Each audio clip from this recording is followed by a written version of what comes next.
Shalom. Tugiye dutangire isomo ridasanzwe kubera ko Yesu ari ku rugi. Yesu ari hafi kuza. Ntabwo ari ibintu byo kuvuga gusa. Uzatahura ibihe turimo.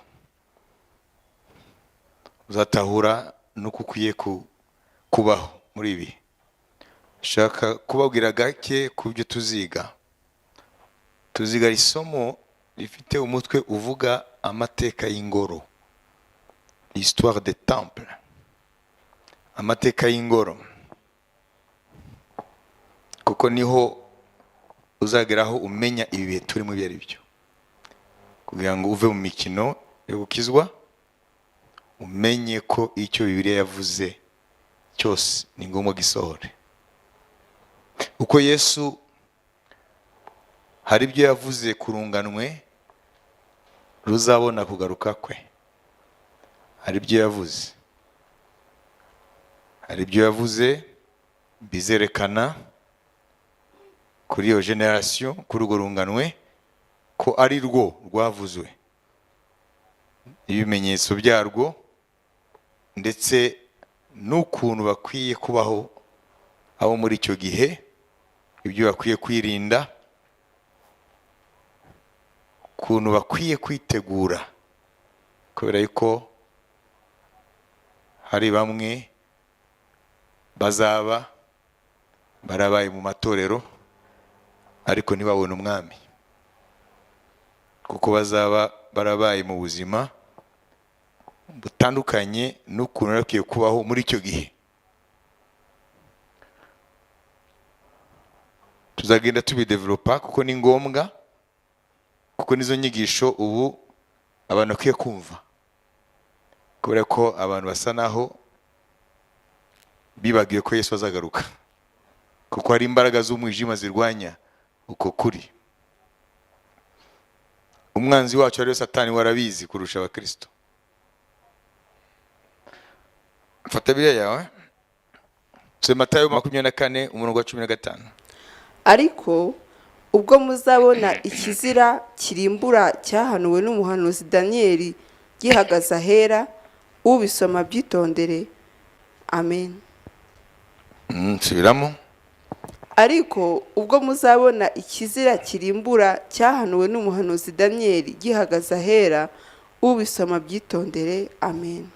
Igice 24 ni igice kivuga ibyugaruka kwa Yesu. Uko utangiye gusoma, abigishwa bari baramubaza ibibazo bijyanye n'imperuka, ibibazo bijyanye no kugaruka kwe. Cyangwa tusome kuva ku murongo wa mbere n'uwa gatatu kuza ku gatatu n'uwa kane. Yesu asohoka mu rusengero, akigenda abigishwa be baramusanga bashaka kumwereka imyubakire y'urusengero. Arababwira ati, ntimurebe ibi byose? Ndababwira ukuri yuko aha hatazasigara ibuye rigeretse ku rindi ritajugunywe hasi. Yicaye ku musozi wa Elayono, abigishwa baza aho ari biherereye, baramubaza bati, tubwire, ibyo bizaba ryari n'ikimenyetso? Ibyo bizaba ryari kuvuga ngo ibyo gusenyuka kw'ingoro ya Yerusalemu. Ikibazo cya mbere. Cya kabiri, n'ikimenyetso cyo kuza kwawe. Ikimenyetso cyo kuza kwawe N'ikimperuka y'isi. N'ikimeruka y'isi ni ikihe? Nahima 4. Yesu arabasubiza ati, mwirinde hatagira umuntu ubayobya. Amen. Amen. Ikomeje hariya, hari byinshi yagiye avuga. Mu byo yavuze twageze ku murongo wa 15. Aravuga ahera ngo nimubona ikizira cyavuzwe na Daniyeli gihagaze ahera, bivuga ngo rero hazaba hari ingoro. N'amateka y'ingoro mu bwinshi, ce sont des temples, kuko nago habaye ingoro imwe. L'histoire des temples. Amateka y'ingoro. Ingoro sinzi mu bwinshi bwo muza kubyandika. Mu bwinshi ko nago habaye ingoro imwe. Habaye ingoro nyinshi. N'ubarindi yenda kubakwa, nubwo abantu benshi batazi aho bigeze. Natwe ubwacu twitwa ingoro. Mwabyumvise? kugira ngo tumenye ibihe turimo tugiye gusubira inyuma mu mateka y'ingoro. Niho hahishwemo urufunguzo rwo kumenya ibihe. L'histoire des temples. amateka y'ingoro. Ko habaye ingoro nyinshi. Rero hano Yesu batubwiye ko hari ibibazo abigishwa be bamubajije, ikibazo kijyanye n'ingoro, kuko yababwiye ko iyo ngoro izasenyuka. Kandi ingoro ku Bayuda niryo shema ryabo, cyangwa niryo ryari ishema ryabo, kuko nta ngoro bafite. Hari ibintu bibiri bigize umutima wa Isirayeli, ni Yerusalemu umurwa wera n'ingoro. Iyo ukuye Yerusalemu ugakuraho n'ingoro, na Judaisme ihari. Uyu munsi bafite Yerusalemu ariko ntibafite ingoro. Hari impamvu yabyo nayo. Yesu hari ikintu yavuze, Daniel umuhanuzi yavuze. Uko Daniel yabayeho ibinyejana 7 mbere ya Yesu. Daniel yabayeho ibinyejana 7 mbere ya Kristo. Rero muri Daniel 9:27 nibyo Yesu ariho aravuga muri Matayo. Soma Daniel 9:27. Uwo mutware azasezerana na benshi isezerano rikomeye rimara icyumweru kimwe, nikigera hagati azabuzanya ibitambo n'amaturo, umurimbuzi azaza ku ibaba ry'ibizira, maze kugeza ku mperuka yategetswe uburakari buzasandazwa kuri uwo murimbuzi. Amen. Yesu aravuga umuntu azasezerana isezerano ry'imyaka 7, aricyo cyumweru mu mvugo y'ubuhanuzi. Nuvuga ngo ubwoko mu gihe cya Yesu bwari buhari buzasenya ya ngoro, ko yamaze kuvuga ngo nta buye rizasigara rigeretse ku rindi. Ko igihe Yesu yari ahari hariho ingoro igira kabiri, ku ingoro ya mbere yubatswe na Salomo. Yesu uzabyiga muri detail. Ingoro ya mbere yubatswe nande? Na Salomo. Hanyuma isenywa nande? Na Nebukadnezar, umwami wa Babuloni. Hanyuma yubakwa na bande? Yongera kubakwa n'abavuye mu bunyage, aribo Bazorobabeli, hanyuma na Ezira, Nehemiya bakubaka inkike z'umugi by'umugwa wa Yerusalemu. Daniel rero mu gihe cye Nebukadnezari yamaze gusenya ingoro. Daniel ubwe yisanze ari mu bunyage Babuloni, n'Imana yamuhereye amagambo yose yanditse. Hanyuma Daniel ayishurirwa n'Imana ibizaba mu gihe cy'iherezo, ari byo bihe by'ukuri turimo. Kuko hari ibintu birakoreka uno munsi tuzababwira bikubwira ngo by'ukuri ubuhanuzi bwa Bibiliya buri burasohora, ariko abantu benshi ntabyo babona, kuko batanazi n'ibyanditswe byera. Abantu bafite amadini gusa, bafite gusenga gusa, ariko ntabwo bafite guhishurirwa ijambo ry'Imana. Urazi gusenga utafite ihishurirwa ijambo ry'Imana, ni nk'umuntu agenda akabaka ashakisha inzira, hanyuma akita ibintu bitari byo kuko ntabyo abona. Noneho Daniel abwirwa ko mu gihe Mesiya azaza, azakurwaho, bivuga ngo azabambwa,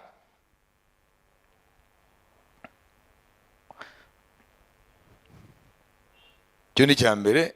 Mu bindi byinshi yavuze, anavuga ko ubwoko buzasenya ingoro. Mesiya yamaze kubambwa, namara kubambwa nibizakurikira hazaba gusenywa ku ingoro.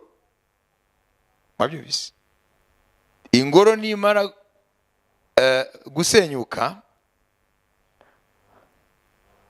ubwo bwoko buzaba bwarashenye ingoro mu gihe cy'iherezo, mbere ko wa Mesiya nyine agaruka, ubwo bwoko nyine umukuru wabwo wo mu gihe cy'iherezo azazana benshi mu isezerano y'imyaka 7, aricyo cyumweru Daniel avuze. Ni cyumweru prophetique. Noneho muri iyo myaka 7 izo sezerano rizaboneka ko rikomeye, ariko nirigera hagati azaryica.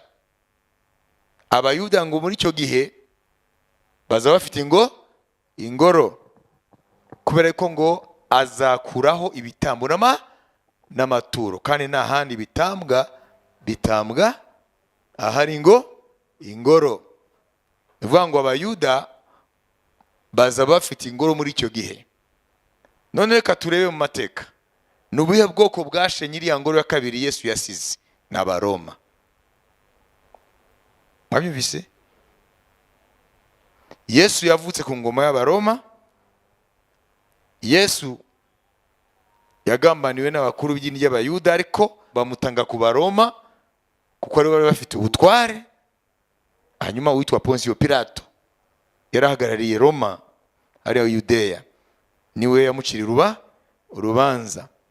Hanyuma Yesu arabambwa nk'uko ibyanditswe byavuzwe. Ariko mbere y'uko Yesu abambwa, twumvise ko rimwe asohotse Yerusalemu, abigisha bamwereka ingoro ko ari nziza itarasenywa. Arababwira ngo murabona iyo ngoro ntabwo rizasigara rigeretse ku rindi. Mwabyumvise? Ibyo byaratangaje Abayuda, nako byatangaje ba Petero, ko bari bazi ko nta ingoro nubwo ya mbere yashenywe iyo izahoraho iteka ryose. Noneho bamubaza ibibazo 3. Ibyo byo gusenywa kw'ingoro bizaba ryari? Cyo ni cya mbere. Icyo kibazo cyo nitukwiye no kukibaza ubu, kuko cyahise gisora mu mwaka wa 70 nyuma ya Kristo. Imyaka 40 bamaze kumubaza, ikibazo cya mbere cyarasohoye, kuko Abaroma barashenye ingoro mu mwaka wa 70. Ubu turi mu 2019 mu mwaka wa 70. Ikibazo cya kabiri bamubajije ni iki?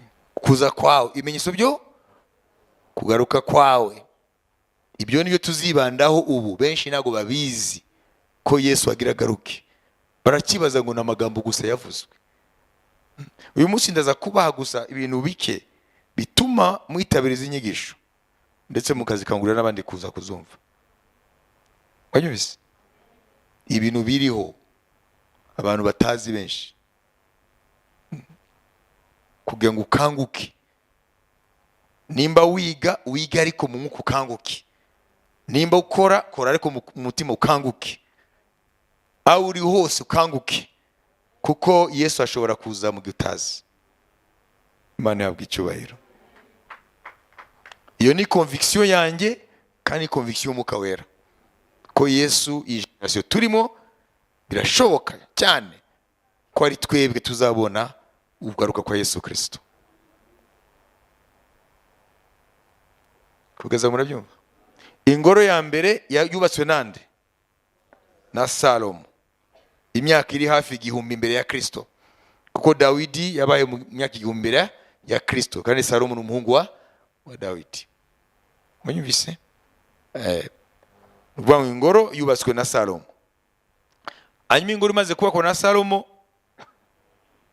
Imana yarayitashe. Kuko ubwiza bwayo bwaramanutse, kugeza abatambyi bagira gute? Bagira ubwoba bagasohoka, bose bagahita baryama hasi. Ubwiza bw'Imana bwarabonetse, ko Imana yemeye iriya ngoro. Hanyuma isenywa nande? Na Nebukadnezar. Isenywa na Nebukadnezar. Amen. Mwaka wa 586 iyo ngoro irasenywa. None Danieli ari Babuloni, ariho aravuga yuko mu gihe cy'iherezo hazongera kubaha ingoro. Na Yesu muri Matayo 24:15 yahamije ko Daniel ibyo yavuze bizaba, kuko Daniel yabayeho ibinyejana 7 mbere ya Kristo. Ariko Kristo arahamya ngo nimubona ikizira gihagaze ahera, mwabyumvise, usoma abyitondere. None icyo kizira tumaze kumva Daniel yarakivuze yuko ubwoko buzasenya ingoro. Ubwo ni Roma yabikoze. Iya mbere ni Nebukadinezeri, ya kabiri yasenywe n'Abaroma. Yuko mu gihe cy'iherezo hazaguruka mu Baroma umutware, niwe azazana benshi mu isezerano. Azazana ari amahanga yo muri Aziya yo hagati, les pays du Moyen-Orient, biriya bihugu by'Abarabu na Israeli. Hazaba isezerano ry'amahoro, kuko ubu hari ikibazo muri oni kubera Yerusalemu. Abisirayeli bavuga ko ari yabo, Abarabu bavuga ko ari yabo, ko Abanyapalestina n'Abarabu. Kandi Abanyapalestina bavuga ko bashaka leta yabo, kandi umurwa mukuru ukaba Yerusalemu. Oniyo ivuga ko Yerusalemu ifite statut international. Funga Yerusalemu ntabwo ari y'Abarabu, ntabwo ari y'Abisirayeli. Iyo ni position ya ONU. Ejo bundi muri umwaka ushize, umuperezida wa Amerika Trump niwe umuperezida wa mbere washize mu bikorwa ibyo abandi bamubanjirije bananiwe gushyira mu bikorwa. Nubwo promesse ya kampanye, buri muperezida wese muri Amerika iyo ashaka gutorwa ashira imbere ikibazo cya Yerusalemu, ko azayigarurira Abayahudi. Nta muperezida n'umwe nimwumva amadisikuru y'abaperezida b'Amerika mu gihe cy'amatora, yaba aba George Bush, yaba aba Obama, yaba aba Clinton, bose bashira imbere ikibazo cya Yerusalemu. Kuko nutagishira muri agenda, kampanye yawe nta numwe azayumva, kubera yuko abafite imbaraga mu itorwa ry'abaperezida hariya n'Abayahudi, kuko nibo bafite amafaranga yose. Mwabyumvise? Mu gihe abaperezida bo mu bihugu bitandukanye ashobora kwerekana ibyo bita agenda politike ye, ibyo azakora, areba ikintu kibabaje abaturage nicyo ashira imbere kugira ngo bamuhe amajwi. Muri Amerika rero ikintu bashira imbere ni Yerusalemu, kandi Amerika iri ku mugabane wundi utari umugabane wa Aziya, ari ikibazo cya Yerusalemu nicyo bashira imbere. Nujya kumva disikuru y'abaperezida bose bavuga Yerusalemu, ariko iyo bamaze kugera ku butegetsi kiriya kibazo kirebananira, barangiza manda zabo batigeze bagira icyo bagikoraho. Ariko uyu Trump wenyine niyo yabikoze, kuko yahise afata ambasade ya Amerika ayivana mu murwa wa Tel Aviv ayimurira Yerusalemu. Kubera iki? Ntabwo ari we wabikoze, nuko ari cyo gihe. Ntabwo murabyumva, muzabyumva uko tuzagenda twiga. Ntabwo ari we wabikoze, nawe yari kuzarangiza manda ye atakintu yakoze, bigasigara gusa ari amasezerano yatanze mu gihe cya kampanye. Kubera ko yabikoze, kuko nicyo gihe ndaza kuba ibindi bimenyetso bibereka ko ari cyo gihe. Ntabwo umuntu yagaya abari abamubanjirije, ntabwo cyari igihe. Amen. Noneho Yesu arahamiriza ko iriya ngoro nubwo iri busenywe, mbere yuko agaruka haza bongeye kubakwa indi. Byo mukiye kubimenya. Narabyumva. Igihe Yesu ari aravuga muri Matayo 24, ingoro irahari, irahari, niyo ngoro ya kabiri, sibyo? None amaze kubwira abigishwa we ngo iza senywa, ariko kandi bamubaje ikibazo ngo imenyetso yo kugaruka kwe, ababwira by'ingoro ya kabiri ngo nimubona cya kizira cyabuze n'umuhanuzi Daniyeli. Usoma abyitondere ngo gihagaze he? Ahera. Ni ukuvuga ngo mbere ko Yesu agaruka hazaba hari indi ngoro. Wabyumvise?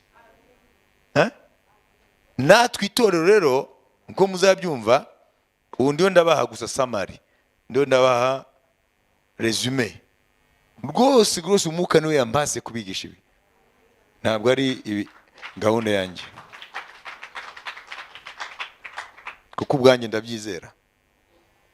Iyo ngoro iri bwubakwe, kuko iya kabiri yarashenywe nayo. Iyo niyo dushaka kuzibandaho cyane.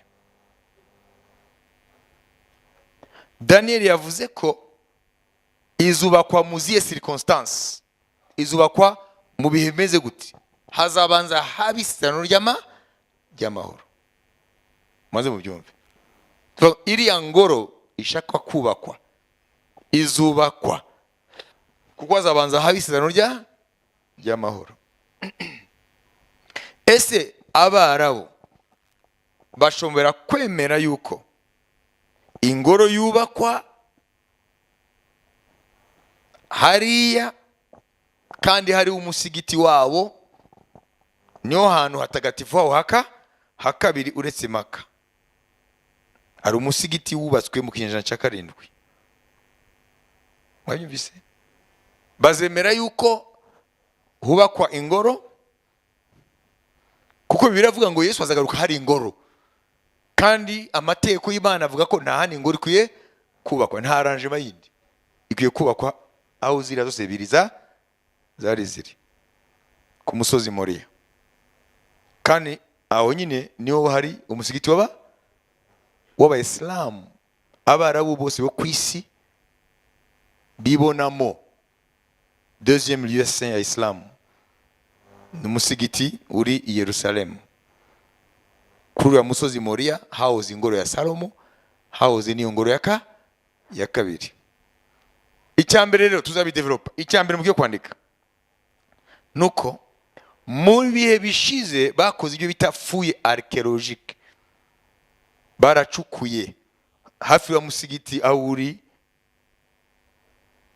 kuri ako gasozi, ko musozi Moriya ni chaîne de montagne, nagara kanunga kamwe, murabyumva? Bakoze rero fouille kugira ngo barebe ibyasigaye ya ngoro ya kabiri. Ingoro ya kabiri yari iri ni kuri uwo musozi nyine, ariko hanze ya rwa rukuta rwitwa Mur de Lamentation, ahandi bahora bajya Abayuda bakarira Imana, bibutsa Imana Yerusalemu ni ingoro. Cyo ni cyambere. Nuvuga ngo rero uriya mukuru w'ubwoko bwasenye ingoro ninde? Nubwe bwoko Roma. Roma uno munsi ibihugu by'Uburayi. Nuvuga ngo mu bihe byashize batarakora fouille archéologique, hari ikibazo kuvuga ngo uwo mukuru w'Abaroma ni Antikristo musanzwe. Wabyumvise? Uwo Antikristo azakonvenka gute ibihugu by'Abarabu ngo basenye umusigiti? Ntibishoboka. Abarabu bose bafumu bica. Wabyumvise? Hari ikibazo. Ariko kubera yuko bizwi ko Yesu azagaruka hari ingoro hariya igira gatatu, yuko wenda bazabyuka mu gitondo basanga umusigiti wasenyuzi, uvuga ngo hari za hipotezi nyinshi. Ariko rero byavumbuwe ko mu gucukura ntabwo uriya musigiti uhagaze aho ingoro ya Salomo yari iri cyangwa ya kabiri, ahubwo ingoro ya Salomo ari ingoro ya kabiri, biri ku ruhande. niba ingoro ya Salomo yari hano, ubwo musigiti uri hariya kuri Kristus ari. Hari urukuta rwasigaye ruhagaze kuri ya ngoro ya kabiri. Rwari urukuta rw'uruzitiro rw'ingoro iyo bita mur d'enceinte. Nibwo ruhagaze, nibyo bita mur de lamentation. Rero ingoro yari hirya yarwo. Ariko ikibazo ntabwo kirakemuka.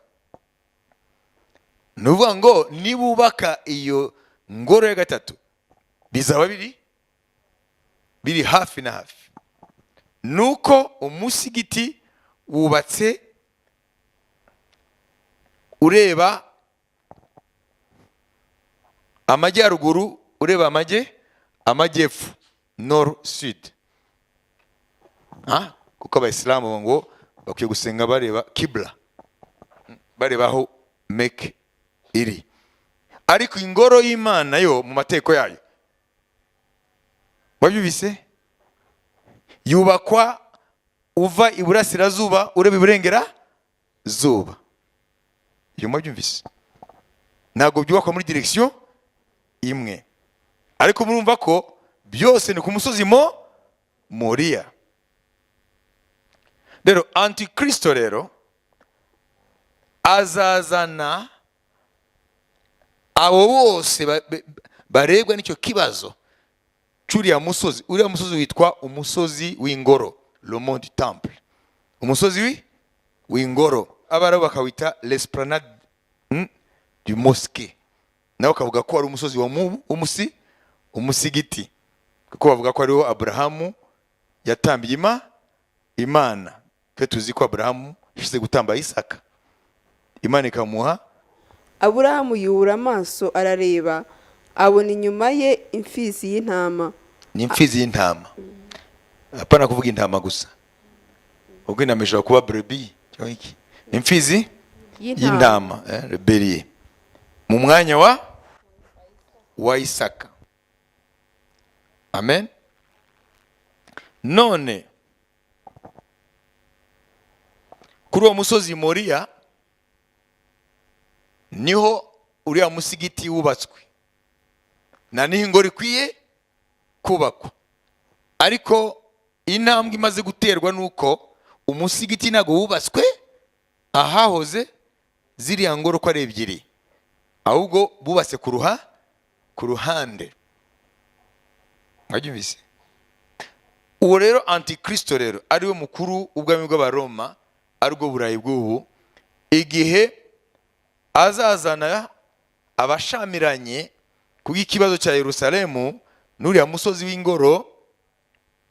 Uriya musozi witwa umusozi w'ingoro, Abasilamu bakawita umusozi umusigiti, Bibiliya kandi ikawita umusozi w'Uwiteka, kuko niho bayita Jehova Jire.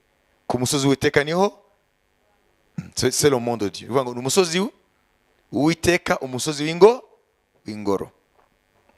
Ni umusozi umwe gusa niko witwa gutyo, kubera importance yawo mu buryo bw'umwuka. Noneho ko Bibiliya ivuga ko Yesu azasanga hari ingoro, kandi tukaba tuzi yuko uwo musozi ariwo umusigiti. Ariko ikintu tumaze kumenya nuko uwo musigiti ntabwo wubatse exactement aho ingoro zari ziri, ahubwo ni ku ruhande. Lefuye z'ubu nicyo zerekana. Noneho icyo mukuru w'ubwoko bwashenye ingoro ya kabiri ariyo Roma, ariko Burayi, azakora mu gihe cy'iherezo, ariwe Antikristo wo mu gihe cy'iherezo, azakora ibyo abandi bose bananiwe gukora. Azazana ubwumvikane hagati y'Abayuda n'Abarabu kubyerekeye umusozi w'ingoro. Nuvuga ngo azazana compromis. Nuvuga ngo ikibazo cy'Abayahudi n'Abarabu azagikemura mu kuvuga ati rero mwese mufite uburenganzira bwo gusenga k'uwo musozi, mwege mufite umusigiti, n'Abayuda kwibwira ingoro. None ko byabonetse ko ingoro yabo yari hariya ku ruhande, bakwiye kubaka ingoro izubakwa. ariko ntabwo birangiye.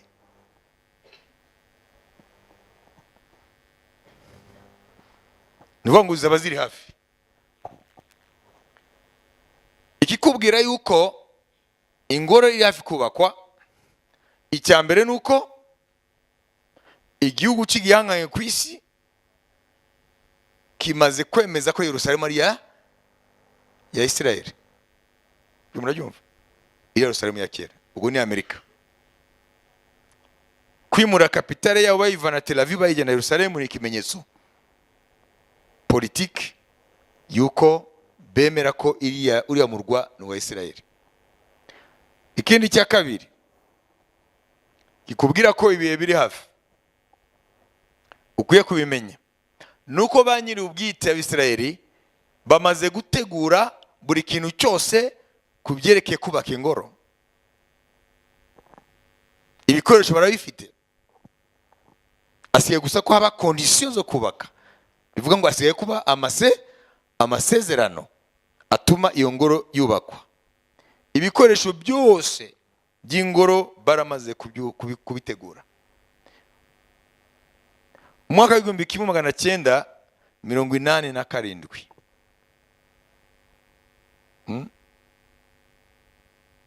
hashinzwe icyo bita Institut du Temple de Jérusalem cyangwa Temple Institute of Jerusalem. Ni ikigo kiri Yerusalemu cyashinzwe kugira ngo gitangire gutegura imyubakire y'ingoro kuva mu mwaka mirongo inani na karindwi. Cyashinzwe n'umurabini w'umuyuda yitwa Israel Ariel. Uwo niwe yashinze iriya institute. Iyo institute rero kuva muri icyo gihe no munsi imaze gutegura buri kintu cyose. Nejo mu gitondo bashobora kubaka. Ntabwo bizafata igihe kuko ubu tekinoloji yageze kure. Bazubakisha ibita les préfabriqués. Nuvuga ngo ibintu byose birahari, ni montage gusa bakarangiza.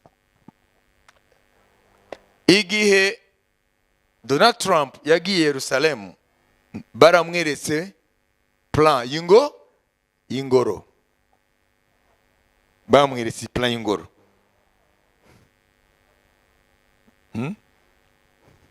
Ko ingoro ikwiye kubakwa kandi ikwiye kubakwa hariya ku musozi muri.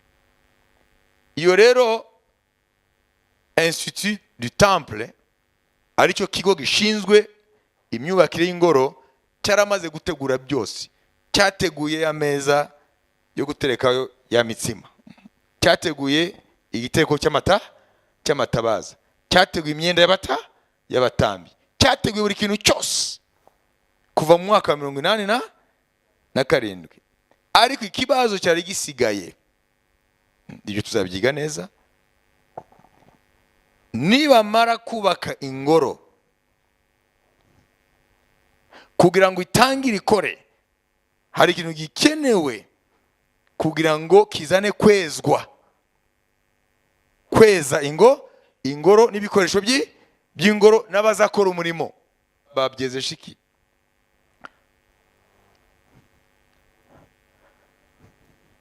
Iyo usomye kubara 19 ubuturo bwera bwa mbere, kuko nabwo hari ubuturo bwera bwa Mose n'ubwa Dawidi, nabyo tuzabireba.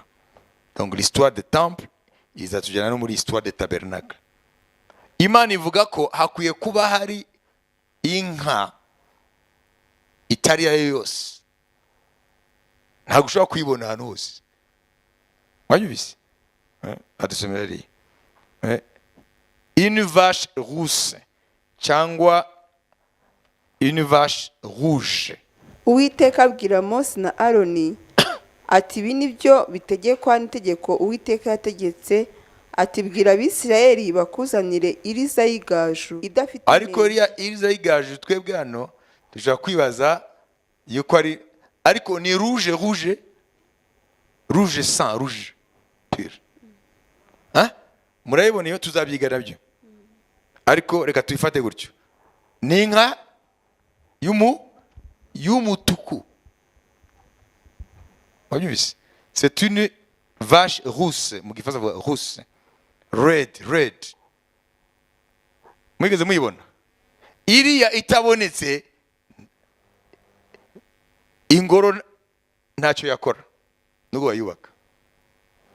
niko Imana yabitegetse. barateguye iriya institut du temple, kiriya kigo gishinzwe gutegura imyubakire y'ingoro, cyateguye buri kintu cyose. nka kiriya gitereka kwa mataba gita chandelier iterekwa ry'amatabaza, gifite amashami 7. igitereko cy'amatabaza. iriya chandelier Imana iteka ko ikwiye gukorwa nta sudure ihari, nta guteranya mu mategeko. ariko kubera tekinoloji y'ubu bashoboye ubu kuyikora. ubu barayifite kuko ntabwo bashobora gufata ngo bateranye. nta nahamwe bakwiye kuba hariho sudure guteranya. none ibintu byose byarateguwe, hashize igihe, hasigaye gusa ko haba kondisiyo zo kubaka ingoro. kandi kondisiyo nuko twumvise ko hazaba isezerano ry'amahoro, nubwo mu nyuma azaryica uriya mukuru w'ibihugu by'Uburayi cyangwa umukuru wa Roma ya kera. ariko bafite ikibazo cy'iyo inka y'umutuku izava he? kuko nta yindi ikwiye kweza ingoro, nta yindi ikwiye kwiza ibikoresho by'ingoro, nta yindi ikwiye kweza kugira ngo noneho imisengere yemerwa n'Imana itangire. kuva mu gihe cya Yesu iyo nka yarazimiye, ADN yayo ntayo. hasi imyaka 2000 nta nka y'umutuku yari hari ku isi yose. iherukwa mu gihe cya Yesu n'imbere ya Yesu. murabyumva ibyo? mwabyumvise? murashaka mutane ibi nshaka kubabwira. mu mwaka wa 2018 ashize imyaka ingahe, bagiye kubona inka zisanzwe muri Israel zarayibyaye. zabyaye une vache rousse. kandi kugira ngo y'umutuku, ngo iyo basanze hari nakoya nakamwe kumweru cyangwa kindi couleur, iyo Imana ntabwo yemera. ikwiye kuba umutuku nta kantu na kamwe kirindi bara. ubu rero 2018 yaravutse, kandi niyo yari isigaye mu myiteguro yo kubaka ingoro. iyo rero kuri abarabini b'Abayuda bari abazi iby'Imana, bo ni ikimenyetso cy'uko Imana ibabwiye ngo ingoro igira yubakwe. iyo ni sinyi ikomeye yo kuza kwa Yesu Kristo. kuko nubwo bari bafite ibintu byose by'ingoro, ariko mu gihe badafite iriya nka ntacyo bari gukora. kandi nta kundi bari nta namwe bari kuyibona. kubera iki inka itukura yaje ubu nyuma y'imyaka 2000? kuko niyo izezesha ingoro n'ibyayo.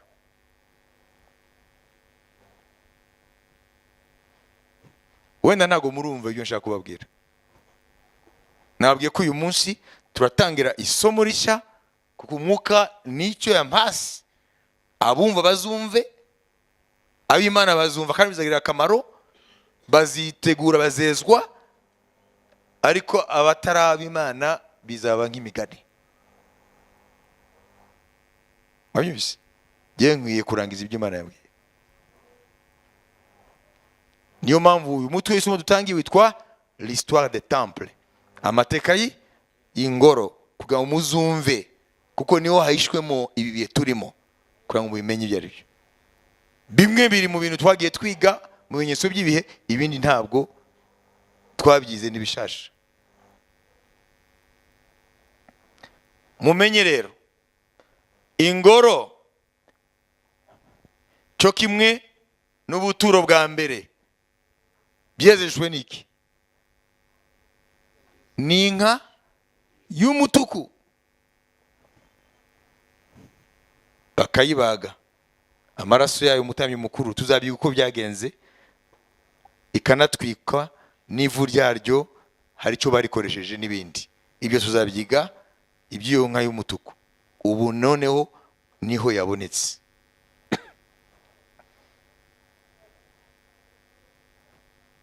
Ntabwo bari kwibona mu isi yose nubwo bakora croisement, nubwo bari gukora za croisement, sinzi uko babyita mu Kinyarwanda, kubangurirana, ntibyawe gukunda, même génétiquement ntabwo bari gukunda. Ariko ubu niho yabonetse iyi Imana yemera, idafite na koya na kamwe kirindi bara. Ubu rero Institut du Temple de Jérusalem cyangwa ikigo gishinzwe gutegura imyubakire y'ingoro, ubu byose barabifite. Icyari kibuze ni iyo nka y'umutuku, nayo yarabonetse mu mwaka ushize, ubu barayifite. Bivuga ngo iyo mbuto irahari, kandi ntabwo yabyawe n'inka zidasanzwe, yabyawe n'inka zisanzwe. Kuri bo bazi ko ari Imana yabikoze. Mwabyumvise? Amen, haleluya. Hanyuma abatambyi, umutambyi mukuru afite imyenda yambara, hariho n'amabara runaka Imana yavuze. Mwabisomaga se? Ayo mabara nayo icyayakoraga nticyari gihari. Bivuga ngo ibyakoraga amabara uriya mutambyi yambaraga ziriya za efodi, barabisomye, nacyo cyari ikibazo. Ariko rimwe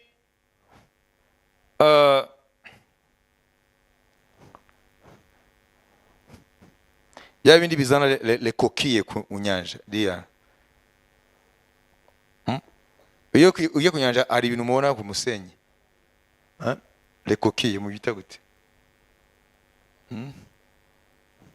ibinyamunjonjorerwa, ibinyamunjonjorerwa, escargot. Nuvuga ngo byaraje abamaze kugera ku nyanja, ari amazi ku nyanja, hari ibintu bya le coquille.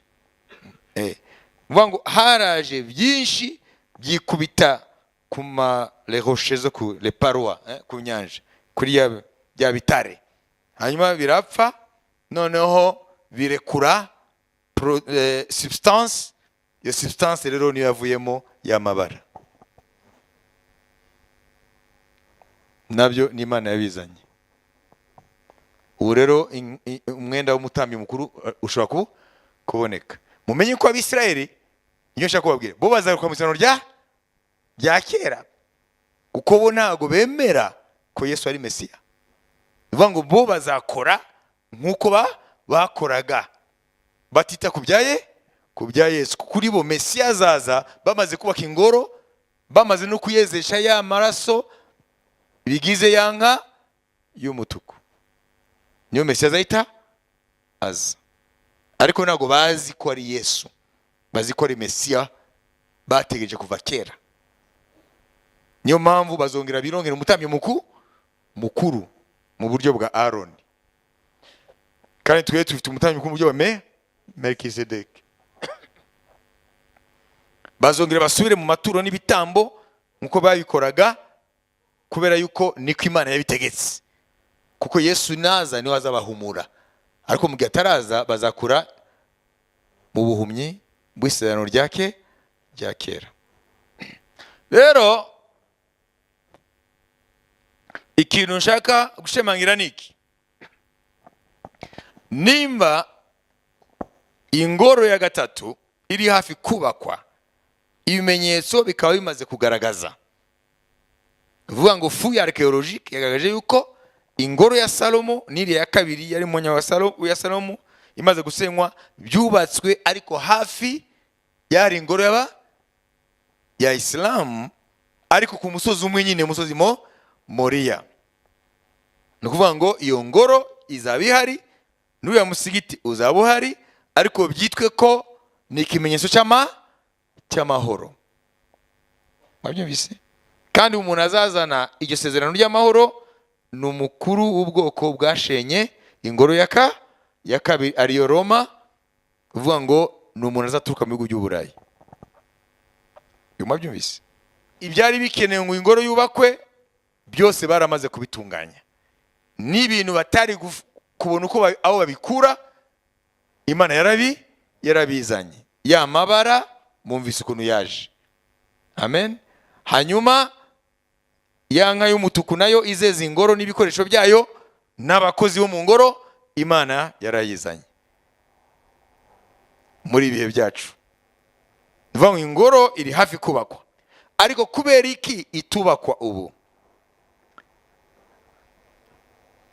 Bibiliya ivuga ngo kuvaho Yesu yaziye, Imana yabaye ihagaritse ingoro yubakwa n'amaboko y'abantu. Imana itangira kwiyubakira ingoro itubakwa n'amaboko y'abantu, ariyo torero rya Kristo. Kandi mu mateka y'Imana izo ngoro ebyiri ntizikwiye kuba mu gihe kimwe. Ingoro zo mu isi zarahagaritswe, Imana itanga izi ngoro y'umwuka, ariyo torero. Ingoro y'umwuka nirangira, Imana ikabona yuko ingoro y'umwuka iteguwe ko Imana ivana mu nzira, ubwo ni itorero, ubwo ni izamuka ry'itorero. Niho ya ngoro rero ya gatatu yo mu isi abayuda bazahita bayubaka. None ikibazo cyanjye nawe ni iki? Nimba ibikoresho byose bihari kandi ko possibility yo kubaka kuri iyo ngoro gatatu irahari, nuvuga ngo ingoro rero yo mu mwuka itubatswe n'amaboko y'abantu, aryo torero rya Kristo, iri hafi kuva muri isi. No kuvuga bene data, izamuka ry'itorero ni muri iki gihe. Naho usa niko birivuga. Ona abamarayika nabyo bazi. Yesu yavuze ngo n'umwana w'umuntu ntabyo azi ngo Kristo data, ariko muzarebera kuri Israeli ni wa mutini. Ngo nibona ibibabi bigize gute bito, mumenye ko imeshi iri hafi. Vuga ngo nimubona Israeli ibimenyetso byayivuzeho bimaze guseruka, ngo mumenye ibihe aho bigeze mu buryo bw'umwuka. Vuga ngo bene data, ndifite conviction tuzashituka rimwe abera batakiri muri isi, muri ibi bihe turimo. Ndabyumvise. Ushaka ubyemere n'ubyemere niko bizaba. Uyu munsi ngira ngarukiraho. Iyo ngoro ya gatatu, munyumve neza kandi, iyo ngoro ya gatatu yahamijwe nande? Na Danieli, yuko Yesu mbere ko agaruka azaba ari ingoro ya gatatu. Ingoro ya gatatu Yesu yarayihamirije, na Paulo yarayihamirije. Danieli 9:27 yavuze ko iyo ngoro izaba ihari. Yesu nawe arabyemeza, na Paulo arabyemeza. Abatesalonike ba kabiri, Abatesalonike ba kabiri. Ni ari mu torero rya Kristo. Mwebwe rero muri mu ngoro yo mu mwuka itubatswe n'amaboko y'abantu. Iyo niyo ikwiye kubisa iriya ngoro ya gatatu. Ese murabyumva ibyo? Kadusome. Mubifate neza, iriya nka y'umutuku yarabonetse mu mwaka ushize. Ibyo ni ibintu by'ukuri Remediya zarabivuze, nago ari ibintu byo guhimba. Wabyumvise? Ibikoresho byose birahari, iriya nka y'umutuku niyo yarisigaye kandi yarabonetse. Ntago nzi amajoro dushigaje kurara muri isi, ariko icyo nzi turi hafi kugenda.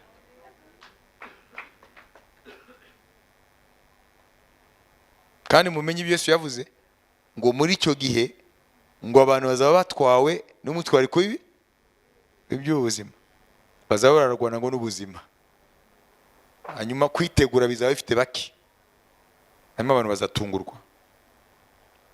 Abatesalonike ba kabiri. Ukwiye kuba maso nimba wigeze kukizwa ukagira umuriro, iki ni igihe cyo kurushaho kugira umuriro. Ibice bibiri, soma ku murongo wa mbere ugere ku murongo wa 6. Mumvirizana. turabinginga bene data kubwo kuzaza k'umwami wacu Yesu Kristo no kuzamuteranirizwaho kwacu, kugira ngo mutanamuka vuba mukava mu bwenge, cyangwa ngo muhagarike imitima, naho mwaba mubitewe n'umwuka cyangwa n'ijambo cyangwa n'urwandiko rukekwa ko ruvuye kuri twe, bihamya yuko umunsi w'umwami wacu umaze gusohora. Ntihakagire umuntu uboshya uburyo bwose, kuko uwo munsi utazaza kurya kwimura Imana kutabanje kubaho, kandi urya munyabugome atarahishurwa ari we mwana wo kurimbuka. Ni umubisha wishyira hejuru y'icyitwa Imana cyose cyangwa igisengwa, Mumve azajya he? kugira ngo yicare mu rusengero rw'Imana. Yicare Mu rusengero uvuga ingoro. Yicare mu ngoro y'Imana nuko izaba ihari. ihari. Ndabyumvise. Nuko izaba ihari. Kuko ingoro ivugwa hano ntabwo ari wowe nanjye. Ntabwo andiki azaza ngo twicaremo. Hazaba hari ingoro hariye Yerusalemu. Ariko twumva impamvu iyo ngoro itubakwa. Yiyerekane ko ari Imana. Ntimwibuka yuko nababwiye ibyo nkiri kumwe namwe, kandi none muzi yuko ikimubuza ari ukugira ngo azahishurwe mu gihe cye. Amen. Iyo ukomeje baravuga ngo ikimubuza kitarakurwaho ntabwo azahishurwa. Ikimubuza rero ni itorero. Umwuka wera mu itorero ntiwamubuza. Itorero nirimara kuzamurwa n'umwuka wera, ingoro izaba yubatswe, izaronka uburenganzira bwo kubakwa, hanyuma uri antikristo ariwe azazana amahoro, bizatume ya ngoro yubakwa, sibyo? Azahita yinjira. Bashobora kuzamushimira ko ari we yakoze ikintu cy'amateka, noneho bakagenda muri inauguration akinjira ahera. Ndabyumvise. Azinjira ahera muri inauguration, kuko niwe watumye ingoro yubakwa, kuko azazana amahoro hagati y'Abarabu n'Abayuda, kandi isi yose izamutangarira ko yashoboye ibyo abandi batashoboye. Mwabyumvise? Reka rero dufate conclure. On va conclure. Ibi nababwiye ni ibintu gusa bibafasha kumenya ibyo tuziga. Mwabyumvise?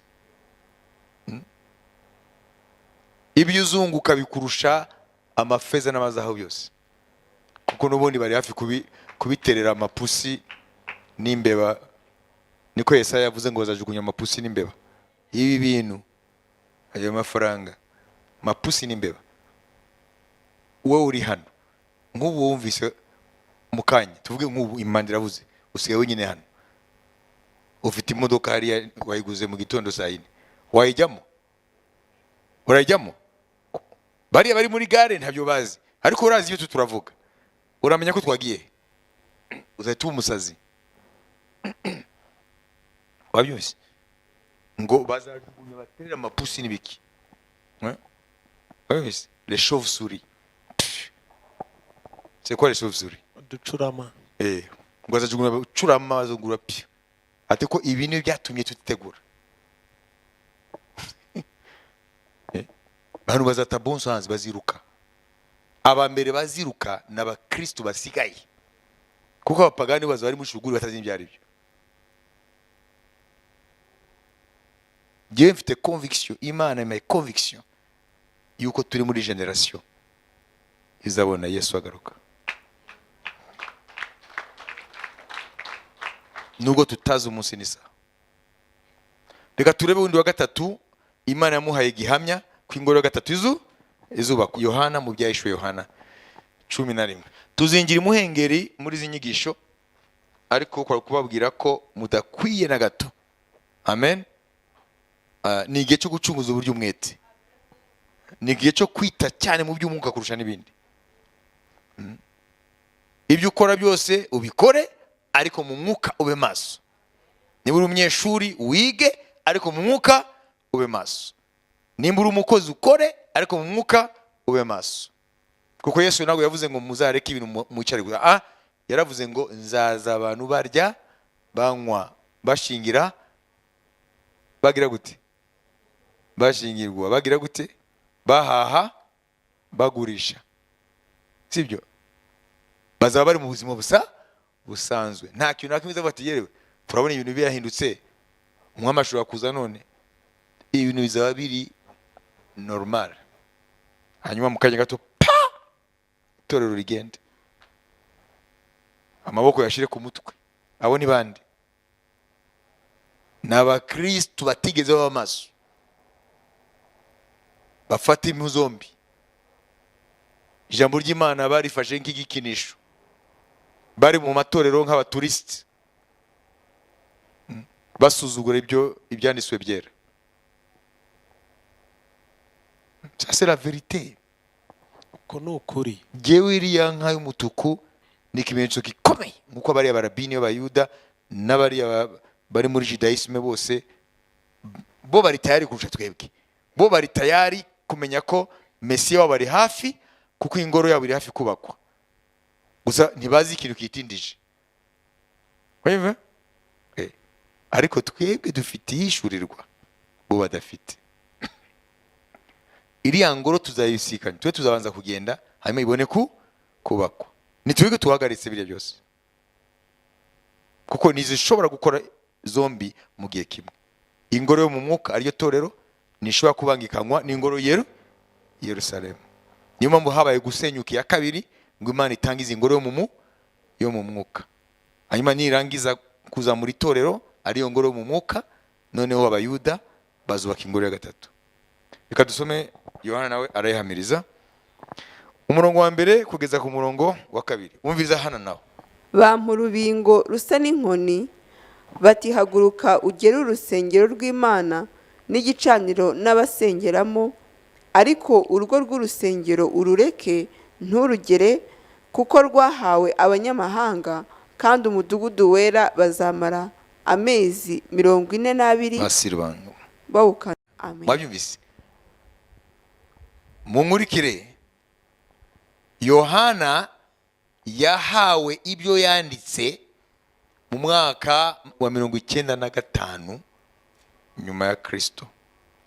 Ingoro twabonye ko yashenye mu mwaka 70. Bivuga ngo ibyo yandika, ingoro yari imaze imyaka 25 yashenye. Wabyumvise? Nivuga ngo Yohana yanditse ibyahishuwe Yohana mu mwaka wa 95 nyuma ya Kristo, kandi ingoro yashenye mu mwaka wa 70. Bivuga ngo Yohana yanditse iby'ingoro, kandi yari isanzwe ihari imaze imyaka 25 yarashenywe. None nimba ingoro yari yashenywe, iyi ngoro yoyo ni yahe? Nizubakwa. Bivuga ngo Yohana yagiye agera mu bihe byacu abona ingoro igira gatatu, kuko ari warandika ingoro yarashenye. Ajya gupima urusengero rutagihari.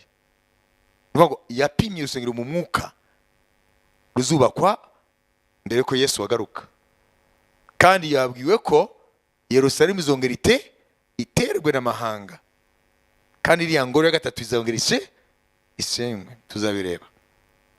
Iriya ngoro bazubaka tumaze kuzamuka twebwe, bazongera bayisenye, kuko Yerusalemu izongera iterwe.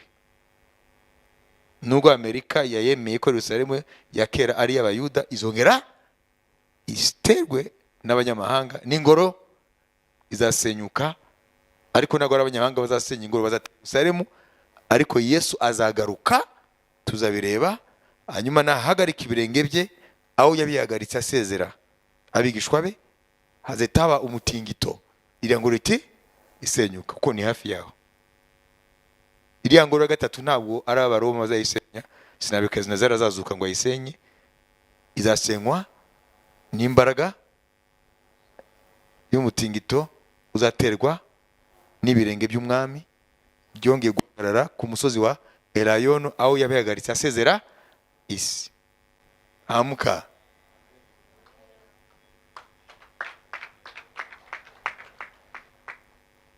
mwe muceze ushatse wakanguka ibyaha ukabireka ukezwa ugashaka Imana, ntuzemere ikintu kiza ubu bw'ingoga burafite. Ndiyo nibaza umuntu azasigara hano impanda yavuze, akaga gakomeye.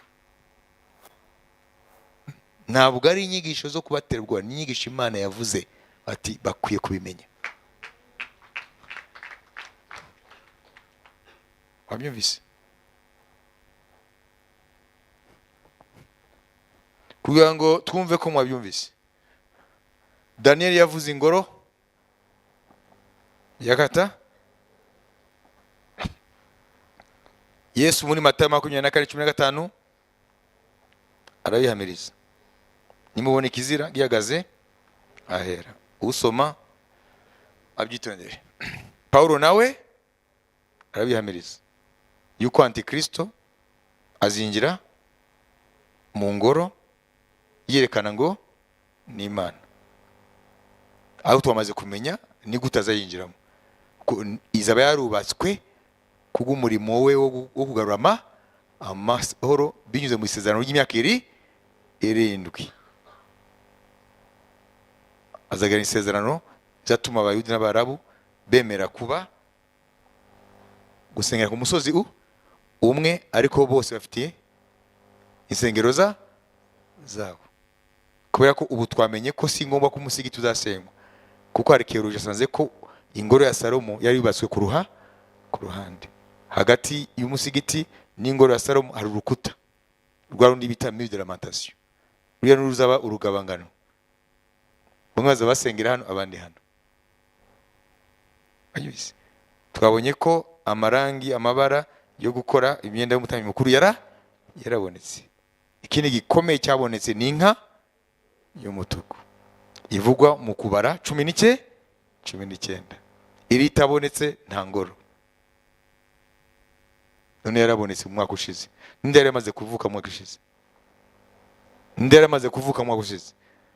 Ruvuga ngo wowe ibimenyetso byose biriho mu gihe cyawe. Bivuga ngo iyi generation ishobora kuba ariyo ya nyuma, ariyo Yesu azaza asanga. Hanyuma twabonye ko na Yohana nawe yanditse ibyahisho Yohana ingoro itagihari, imaze imyaka 25 ishemye, ariko avuga ngo genda upime ingoro urusengero. Wanyibise bivuga ngo n'urusengero rwa gatatu. Kandi twumvise ko Yerusalemu izongera iterwe n'amahanga, ariko amahanga siyo azasenya ya ngoro izubakwa, izasenywa n'umutingito uzaterwa n'ugaruka kwa Yesu ahagaritse ibirenge bye ku musozi wa Elayono. Rero tuzabireba in details, muri detail n'ibyanditswe byera, kugira ngo umenye ko atari amagambo y'umuntu, ko ari amagambo y'Imana. Yesu yavuze ngo icyoroshe nuko ijuru n'isi bivaho, aho kugira ngo ijambo ryanjye riveho n'akanyuguti na gato, ko byose bikwiye gusoza. Amen. Turashaka dukorane n'umwuka kugira ngo dukize benshi bashoboka. Kubw'ibyo tuzategura ubutumire kugira ngo uko tugenda twiga mwese afata ubutumire, atumira inshuti n'abavandimwe.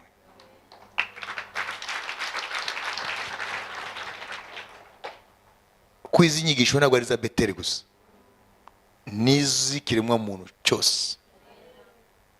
Wowe ubwawe wikize, ukize n'abandi. Tuzategura neza, dukoreshe invitation nyinshi zishoboka kugira ngo muzajye muzigendana. Nimba bikunanira kuvuga, umuhe invitation, ko tuzandikaho amagambo Imana ubwayo ivuga yuko umuntu akwiye kumenya ibiriho birategurwa n'icyo bimenyekanisha, kuko ibintu Imana iduha kuvuga bifite proof, ntabwo ari ibintu umuntu ahimba. Nk'iriya nkana babwiye yaravuzwe ku isi, nimba utabyumvise, kuko ni ikintu kimboneka rimwe, biri muri za media Israel media ku isi yose.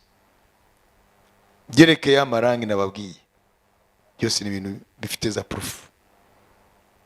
Ni ukuvuga ngo ni ibihe aho itorero ubwaryo rikwiye kuba maso cyane, noneho rigakora akazi k'umuvuzi w'impanda, la sentinelle, umurinzi. Ngo impanda, umurinzi w'umudugudu.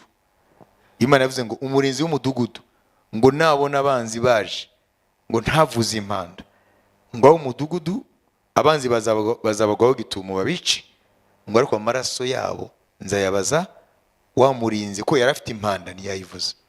Kuko yayivuza wenda hari kugira abarokoka, ngo ariko nayivuza bakaguma biryamiye, abanzi bakaza bakabica, ngo bazapfa kubera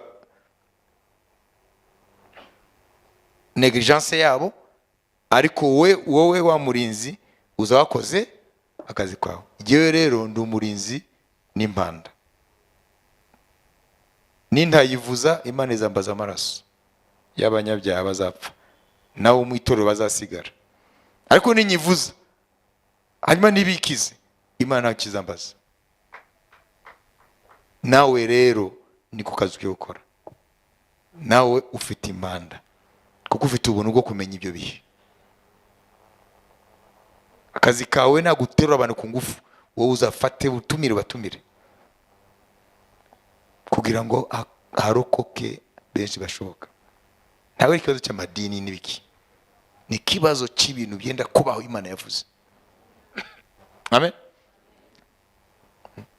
Iki ntabwo ari igihe cyo gukina amatorero, ni igihe cy'uko umuntu akwiye kwikiza, agakiza n'abashoboye.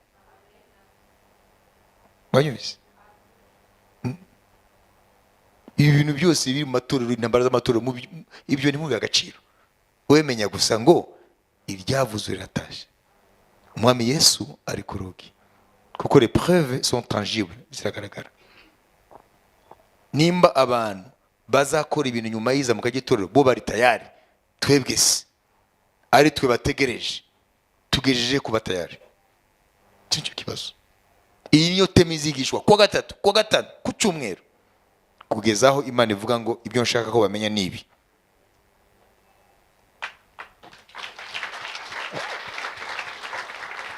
Mwabyumvise? Dufate umuntu wese ahaguruke yisengere ku giti cye kugira ngo abe maso. Nutakanguka nta n'umwe wakangura nawe. Nige cyo kureba inzira zawe ukazishyira en ordre. Nige cyo gutunganya inzira zawe. Ibishuko by'icyaha ubisezere. Ibintu byose bigushuka mu bwenge bwawe ubyivane mu izina rya Yesu. Ukwiye kuba ufite ubusabane n'umwami, umwami akwemere, umwuka wera ahamirize umwuka wawe. Niyo mpamvu Satani arashira abarukore mu tuntu tw'amafuti, intambara z'amafuti zafite umutwe n'amaguru. Abantu bawe barahugira mu bintu bidafite umutwe n'amaguru. Ntukwiye kwemera ikintu na kimwe kikudeviya, kubera yuko biza barakaga kuba warabaye mu nsengero, hanyuma wowe umwami agatwara abe, wowe ugasigara.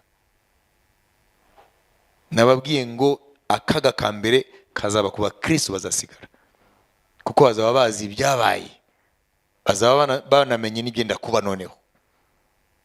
Ukwiye gufata uno munsi ingamba, kavuga uti je niyemeje gukizwa nyakukizwa, niyemeje kutavanga ururo n'urumamfu, niyemeje kugorora inzira zanjye imbere y'Imana. Icyo byansaba byose niyemeje kutazasangwa ntiteguye. Biravuga ngo mukomeze kwezwa, ngo mushake kwezwa, kuko utejejwe ntabwo azabona umwami. Imana ntabwo ihindura ijambo ryayo. Ibitekerezo byawe ntibigushuke. Hari abakristo bashuka abandi, bo barigwiriye kera, ntibariho barajya mu ijuru, bari mu manyanga yabo, bakagenda bashuka n'intama z'Imana, bababwira ibidafite umutwe n'amaguru. Nubwo baguha isi yose, ntabwo ari cyo gihe cyo, ni bya bindi umuhanuzi Elisha yabwiye Gehazi, iki ni igihe cyo kurundanya imyenda n'intama n'ibiki. Icyo gihe kisi cyo gihe kiri igihe cyo gushaka Uwiteka. Nimushaka Uwiteka bishoboka ko abonwa. Umunyabyaha areke inzira ze, amen. Ukiranirwa areke ibitekerezo bye bipfuye, agaruke ku Mana yacu, nayo kuko ifite imbabazi izamugira imbabazi. Faut même sacrifier ikintu cyose ubona ko cyakubuza kuzabona umwami. Mukwiye no kureba aho umugendana, kuko ngo gendana n'ababikonona ngeso nziza. Niumva umuntu ibyo avuga ntabwo bigusunikira kwezwa, uzamuhunge uwo muntu, uzamenye ngo ari warahenebera, si byiza ko nawe akuhenebereza. Ibyo akumariye byose bafuma ubireka. Imana ihabwe icyubahiro. Kambasengere, ariko mukomeze mwisengere no mu mago hose, amen. Icyo nzi mutegure. Kera tukigisha i Burundi mu mwaka za 1989 hariya tukigisha inyigisho ya Yohana, hari abantu bafashe note n'ubu barazifite. Namwe rero nashaka kubasaba mushake ikaye y'umwihariko, byo kumbeshya umurandika muri telefone mu wiveho. Telefone bashobora kuyikwiba, ishobora gutakara. Andika, pana kujya kuvuga ngo n'ubusirimu. Muzane igitabo mwandike, kuko ibyo mbabwira bizabagarira akamaro. Nushaka nugera mu rugo bishyire muri telefone yawe, ariko umenye ngo igitabo niba uri igitabo ntigifite risike nyinshi nka telefone, amen. Nabo barabizwi igitabo ntabwo bayikura amafaranga menshi, ariko mwandike faut écrire. Gatuba umugisha. Ubuntu bw'umwami wacu Yesu Kristo n'urukundo rw'Imana no gusabana n'Umwuka Wera bijyanze twese, amen. Shalom shalom.